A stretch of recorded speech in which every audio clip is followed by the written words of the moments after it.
Hello everyone. How to start PG business in Delhi NCR, Bangalore, Pune, Hyderabad, Mumbai, India की किसी भी city में कैसे आप पीजी का बिजनेस कर सकते हैं। आज के इस वीडियो में मैं step by step full process बताऊंगा। गाइस मैं गुड़गांव में रह रहा हूँ, पीजी में रहा हूँ, रूम लेकर भी रहा हूँ और जो पीजी का ओनर है उससे मेरी अच्छी फ्रेंडशिप इसलिए हो गई क्योंकि मैंने उसकी बिल्डिंग का वीडियो बनाया था जिसके थ्रू उसके पास बंदे पहुंचते थे। तो उसने मुझे बहुत नॉलेज दी। उसके पास 4 बिल्डिंग है आज के टाइम पर, पहले एक थी, फिर दूसरी, तीसरी, चौथी, ऐसे उसने बहुत सी बिल्डिंग कर ली। आज वो अच्छी खासी अर्निंग करता है। And how you can start PG business, अपने एक्सपीरियंस और नॉलेज के बेस पर मैं आपको बताऊंगा कि आप कैसे एक पीजी का बिजनेस स्टार्ट कर सकते हैं। Step by step full process बताऊं। तो गाइस इस वीडियो में जो मैं पॉइंट डिस्कस करूंगा वो मैं आपको बता देता हूँ। जैसे कि आपकी अर्निंग कितनी होगी अगर आप पीजी का बिजनेस ओपन करते हो, आपको एक बिल्डिंग कैसे मिलेगी रेंट पे, ठीक है, कैसे मिलती है, इसका क्या प्रोसेस रहता है।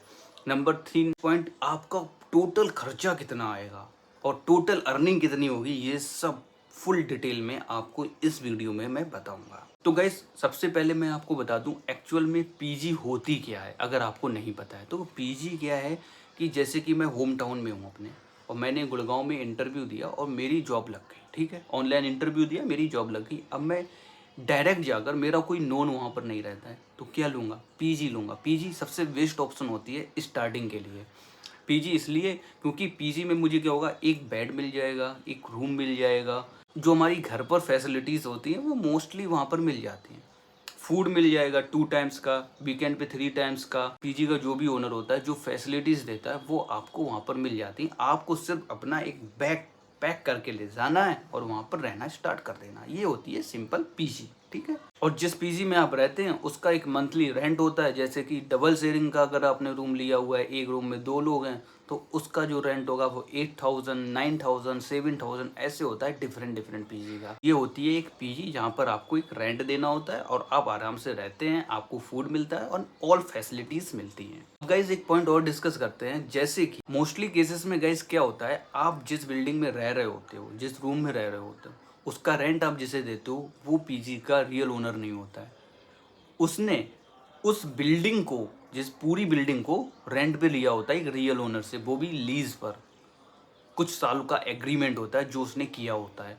तो गाइस वो क्या करता है, पूरी बिल्डिंग का रेंट रियल ओनर को देता है, हम सिर्फ रूम का रेंट उसे देते हैं, ठीक है। और इस वीडियो के एंड तक आप समझ जाओगे ये क्या है फुल प्रोसेस इसका, ठीक है। अब हम गाइस बात कर लेते हैं कि आप या मैं या ऐसा जो भी है जो एक बिल्डिंग रेंट पर लेना चाहता है, वो कैसे एक बिल्डिंग रेंट पर ले सकता है, उसकी कितनी अर्निंग हो सकती है, उसका कितना खर्चा हो सकता है, उस बिल्डिंग का रेंट कितना होता है, ये चीज़ें अब हम डिस्कस करेंगे इस वीडियो में। तो गाइज अगर आपको एक बिल्डिंग फाइंड करनी है तो उस बिल्डिंग को फाइंड करने के लिए आपको एक अच्छी लोकेशन फाइंड करनी पड़ेगी। सबसे पहले आपको देखना पड़ेगा कि आसपास में बहुत सी कंपनीज होनी चाहिए, जिससे कि अगर आप कोई बिल्डिंग लेते हैं तो वो आपकी इमीडिएट फुल हो जाए, क्योंकि उसका जो रेंट होता है बिल्डिंग का वो बहुत ज़्यादा हाई होता है। अगर आपकी बिल्डिंग फुल नहीं होती है, आपके रूम खाली रहते हैं, तो आपको अपनी जेब से भी रेंट देना पड़ सकता है।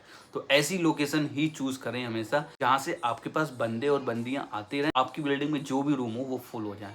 तो अब बिल्डिंग कैसे मिलेगी, सबसे मेन पॉइंट तो ये है। तो बिल्डिंग फाइंड करने के लिए आपको उस लोकेशन पर जाना पड़ेगा, वहाँ पर फाइंड करना पड़ेगा। मान लीजिए अगर कहीं पर कंस्ट्रक्शन का वर्क चल रहा है, आपको लगता है कि ये पीजी बनने वाली है इन फ्यूचर में, जो उसका रियल ओनर होगा आप उससे उस टाइम पर बात कर सकते हैं। आप जाइएगा, जो मज़दूर काम कर रहे होते हैं आप उन्हीं से पूछ लीजिएगा इसका रियल ओनर कौन है, आप उससे डिस्कस कर सकते हैं 1 to 1, ठीक है। एक तो ये हो गया।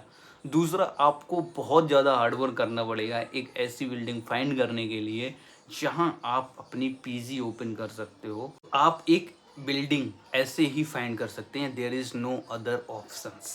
आपकी कम्युनिकेशन अच्छी होनी चाहिए।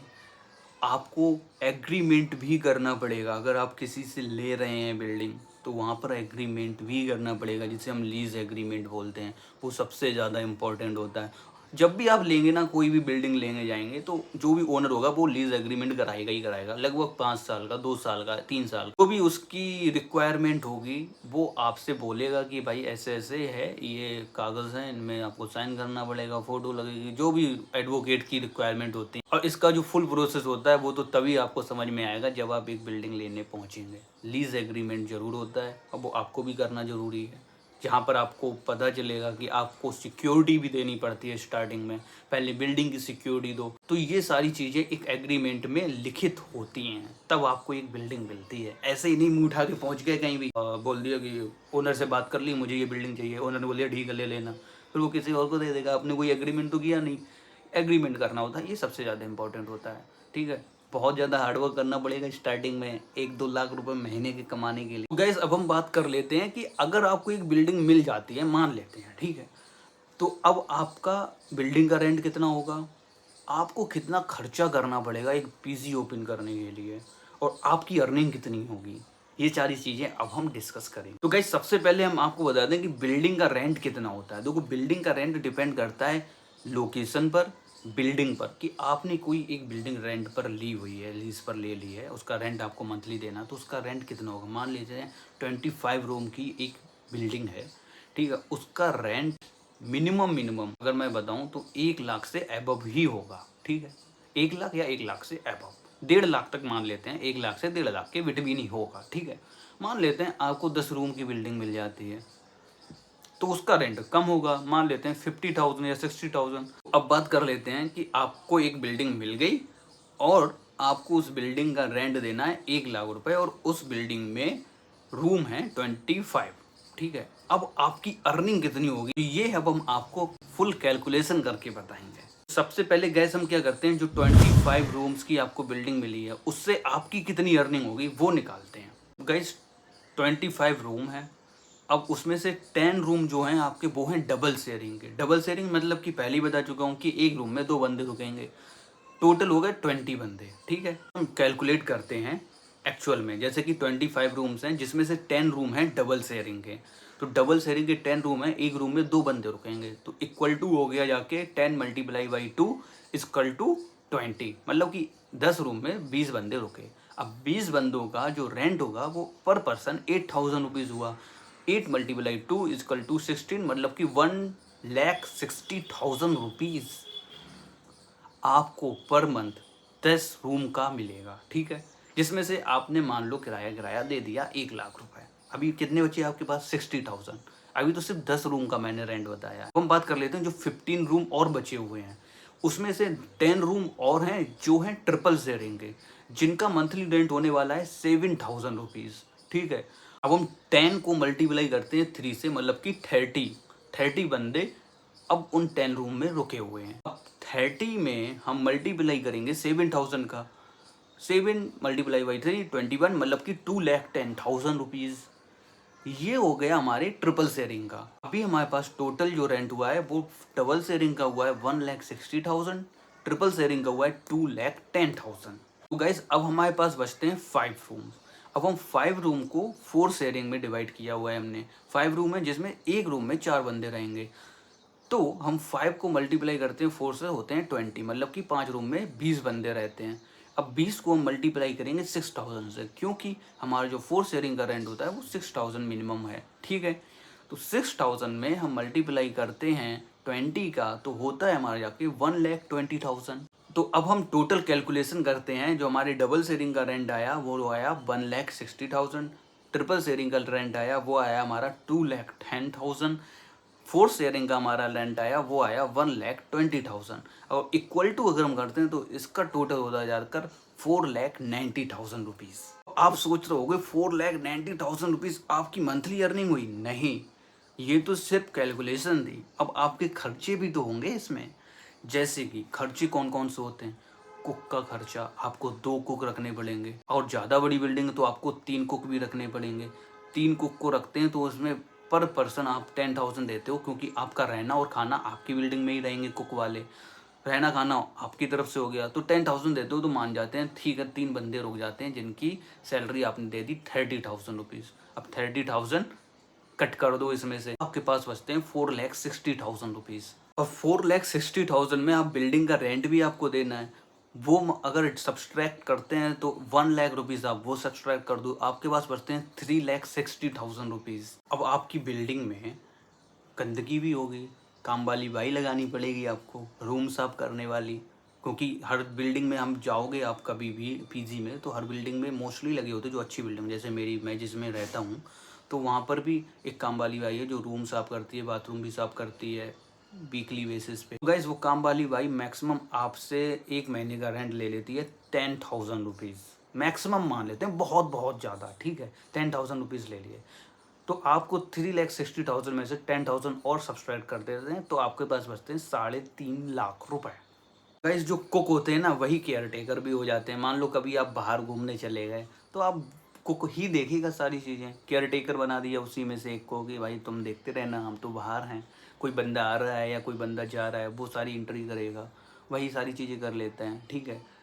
तो आपको एक केयर टेकर रखने की ज़्यादा ज़रूरत नहीं है, पानी ख़त्म हो गया तो वो मोटर चला देगा, तो ये सारी चीज़ें वो खुद ही करेगा, को वो सब आप डिवाइड कर दोगे वर्क। गाइस अभी भी इसमें बहुत खर्चे बाकी हैं, जैसे कि आपको फूड का खर्चा देना पड़ेगा, मैक्सिमम मान लेते हैं, बहुत ज़्यादा मानते हैं, 1,00,000 रुपीज़ आपने फूड में खर्च कर दिए 1 महीने के, होता नहीं है इतना, 50,000 मिनिमम, ठीक है, मैक्सिमम 1,00,000 मान लेते हैं, ठीक है, मोटा मोटा लेके चलते हैं, तो आपके पास बचते हैं 2.5 लाख रुपए, ठीक है।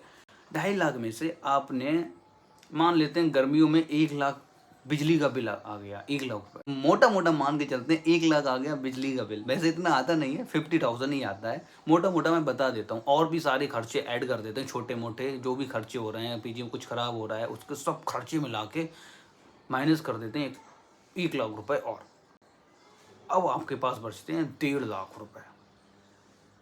1.5 लाख रुपए भी बहुत हैं भाई, एक महीने में अगर आपके पास 1.5 लाख रुपए बच रहे हैं, ये कम है क्या। अब एक बिल्डिंग से आपने दूसरी बिल्डिंग ले ली, दूसरी से तीसरी, तीसरी से चौथी, आप समझ सकते हो आपकी कितनी अर्निंग हो रही है। लोग ये कर रहे हैं यार, बहुत से लोग ऐसे कर रहे हैं, लोकल के बंदे हैं जो ऐसा काम कर रहे हैं, जिनके खुद ओनर है, वो खुद और पीजी भी ले रहा है, ठीक है, ऐसे भी लोग कर रहे हैं, ऐसे ही अर्निंग कर रहे हैं भाई, और बहुत अर्निंग है इसमें, और ये सीक्रेट बिजनेस है जो कोई बता ही नहीं रहा है आज के टाइम में, सब चुपचाप बैठे हुए हैं, कोई नहीं बता रहा है पीजी के बिजनेस के बारे में, इसलिए मैंने ये वीडियो बना दिया आपके लिए से। अब आपका कोई दोस्त पीजी ओपन करना चाहता है तो आप उससे इस कैलकुलेशन के माध्यम से ये वीडियो भेज सकते हैं, आपने ये वीडियो भेज दिया, उसे समझ में आएगी कैसी कैलकुलेशन करनी है। अभी मैंने बहुत से खर्चे जोड़े नहीं हैं, जब आप पीजी ओपन करोगे तो बहुत से और खर्चे होते हैं, जब आप पीजी ओपन करोगे तो मिनिमम आप 10 लाख से ज़्यादा ही रुपए अपने पास होल्ड करके रखो, तब एक पीजी ओपन कर पाओगे, ये भी आप याद रख लो। क्योंकि जब आप एक न्यू बिल्डिंग लेते हो तो उसमें सब कुछ लगा हुआ है, फ़ैन लगे हुए हैं, एसी नहीं लगी होगी, ठीक है, एसी आपको खुद लाकर लगानी है, ठीक है, सारे रूम्स में 30 रूम में अगर आप एसी लगाओगे तो कितना खर्चा होगा, ये आपको खुद कैलकुलेशन करनी है। बेड लाना पड़ेगा, बेड नहीं देता है बिल्डिंग वाला ओनर जो होता है, अगर आप पीसी एक पूरी बिल्डिंग ले रहे हो तो वो बेड नहीं देगा, आपको वो बेड लाने पड़ेंगे। एक फ्रीज़ लानी पड़ेगी, कॉमन फ्रीज़ होती है जो, जिसमें और भी बंदे अपना सामान रख सकते हैं, और आपकी किचन का सामान जो आपने बच गया थोड़ा बहुत रख दिया, दूध लाए दूध रख दिया, 2 फ्रीज मान लो लेके चलते हैं, एक आपने ग्राउंड फ्लोर पर रख दी, एक अपने 3rd फ्लोर पर रख दी, ठीक है। और पानी, ठंडे पानी के लिए आपको वोल्टास के लेने पड़ते हैं, वाटर कूलर टाइप के आते हैं जिसमें hot, normal and cold water निकलता है, वो आपको लेने पड़ेंगे। वॉशिंग मशीन आपको लेनी पड़ेगी एक, और थोड़ी बहुत अच्छी व्यवस्था करनी पड़ेगी जिससे कि अगर कोई बंदा आए तो वो रुका रहे। और वाईफाई तो मैंडेटरी है, वो तो लगवाना ही पड़ेगा। तो स्टार्टिंग में जो ये खर्चे होते हैं ना छोटे मोटे, ये बहुत ज़्यादा हो जाते हैं, तो आप मैक्सिमम अगर मोटा मोटा अमाउंट लेके चलें 10 से 15 लाख तक आप होल्ड करके रखें अपने पास, एक पीजी आप ओपन करने जा रहे हैं तो, क्योंकि इसके बिना आप पीजी ओपन नहीं कर पाएंगे अगर आप न्यू बिल्डिंग ओपन। हाँ, एक बार आपने पीजी ओपन कर ली और पीजी चलने लगी, पीजी कैसे चलेगी, बंदे कैसे आएंगे आपके पास, मुझसे कांटेक्ट कर सकते हैं, मुझसे, यस आप मुझसे कांटेक्ट कर सकते हैं, इंस्टाग्राम पर डीएम कर सकते हैं आकाश भारद्वाज व्लॉग्स, ठीक है। आपको मैं डिटेल बता दूंगा कि आपके पास बंदे कैसे आएंगे, मैं वीडियो बना दूंगा उस पीजी का, क्योंकि मुझे एसईओ करना अच्छे से आता है। अब जब आप यूट्यूब पर मान लो अभी जाएँ, आप यूट्यूब पर सर्च करें PG in near Subhash Chowk in Gurgaon sector 48, तो मेरे वीडियो आपको देखने को मिल जाएंगे। मैंने वीडियोस बनाए हुए हैं पीजी से रिलेटेड, तभी इतनी नॉलेज है, वही आपको मैं एक्सप्लेन कर रहा हूँ कि आप ऐसे भी अर्निंग कर सकते हो। गैस ये हो जाती है एक पैसिव इनकम, आपके पास आनी आनी है, रेंट आनी आना है, क्योंकि बिल्डिंग सारी मोस्टली फुल हो जाती हैं। बहुत पॉपुलेशन है गुड़गांव में, दिल्ली एनसीआर में, कहीं भी चले जाओ। कॉर्पोरेट वर्ल्ड में जो भी वर्क कर रहे हैं वो कहाँ रुकेंगे, उनके पास खुद का घर तो है नहीं, इमीडिएट तो ले नहीं लेते हैं, तो मोस्टली सभी लोग रेंट पर ही रहते हैं, पीजी में या कहीं रूम लेकर रह रहे हैं। ऐसे ही चलता है भाई, पीजी में अच्छी अर्निंग है। अगर आपके पास एक मोटा पैसा है, होल्ड करके रखते हैं आप, तो आप एक बारी मुझसे भी कांटेक्ट कर सकते हैं, हम लोग पार्टनरशिप में बिजनेस कर सकते हैं। ऐसा मैं बंदे ला सकता हूँ आपके पास, मुझे बस वीडियो बनाना है, उसमें आपका नंबर दे देना है, आपके पास खुद ही बंदे आएंगे, ये सारी चीज़ें हो जाती हैं। ऐसे आप अर्निंग कर सकते हो, एक बिल्डिंग से दूसरी, दूसरी से तीसरी, तीसरी से चौथी, चौथी से पाँचवीं, मान लेते हैं 5-6 बिल्डिंग हो गई, आपके पास 5 लाख रुपया कहीं नहीं गया। बड़ी बिल्डिंग की बात कर रहा हूँ, छोटी बिल्डिंग होती है तो उसका रेंट कम होता है, उसमें अर्निंग भी कम होती है। तो अगर आपको मोटा पैसा कमाना है तो आप ये याद रखना, एक बड़ी बिल्डिंग ही हमेशा लें जिसमें ज़्यादा रूम हो, क्योंकि अगर छोटी बिल्डिंग लेंगे तो उसमें थोड़ी प्रॉब्लम्स होती हैं, जो मैंने देखा है अभी के टाइम पर। मेरा दोस्त जो बताता है, मतलब जो अपनी नॉलेज के बेस पे, जो मैंने नॉलेज ली है अभी तक आस-पास के लोगों से, जहाँ मैं पीजी में रुका हूँ, ओनर से ली है, उस बेस पे बता रहा हूँ। छोटी बिल्डिंग में थोड़ा घाटा रहता है, बड़ी बिल्डिंग लेते हो तो उसमें फ़ायदा भी रहता है। अगर मान लो मेन रोड पर है, नीचे एक दुकान भी है, तो एक दुकान का रेंट 20,000 होता है, वहाँ पर 10,000, 20,000 ऐसे रेंट भी होते हैं। दुकान शॉप अगर आप उन्हें वहाँ पर कोई ओपन कर रहा है, उससे रेंट पे दे रहे हो आप, तो वहाँ पे उसका रेंट भी देना होता है, उसका भी अच्छा खासा रेंट है।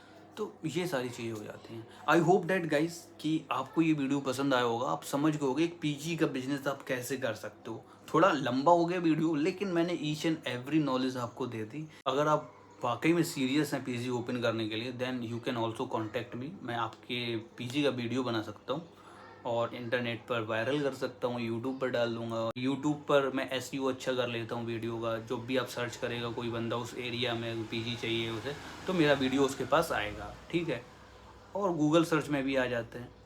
तो ऐसे पीजी फुल हो जाती है। ऐसे पीजी स्टार्टिंग में फुल करने के लिए ये तो करना, एक बार पीजी फुल हो गई, अर्निंग होने लगी ना आपकी, देन आप जल्द ही लखपति तो बन ही जाएंगे, करोड़पति नहीं तो लखपति तो बन ही जाएंगे। तो गाइस आज के वीडियो में इतना ही। अगर आपको ये वीडियो पसंद आया हो, देन अपने दोस्तों के साथ शेयर करो जो पीजी ओपन करना चाहते हैं, पीजी का बिजनेस करना चाहते हैं। मिलते हैं नेक्स्ट वीडियो में। अगर आपका कोई क्वेश्चन है, देन कमेंट बॉक्स में कमेंट जरूर करें। एंड आप पर्सनली मुझसे बात करना चाहते हैं, देन इंस्टाग्राम पर आप डायरेक्ट डीएम कर सकते हैं। आकाश भारद्वाज व्लॉग्स, ये मेरी इंस्टा आईडी है। मिलते हैं नेक्स्ट वीडियो में। आज की वीडियो में इतना ही। Bye bye.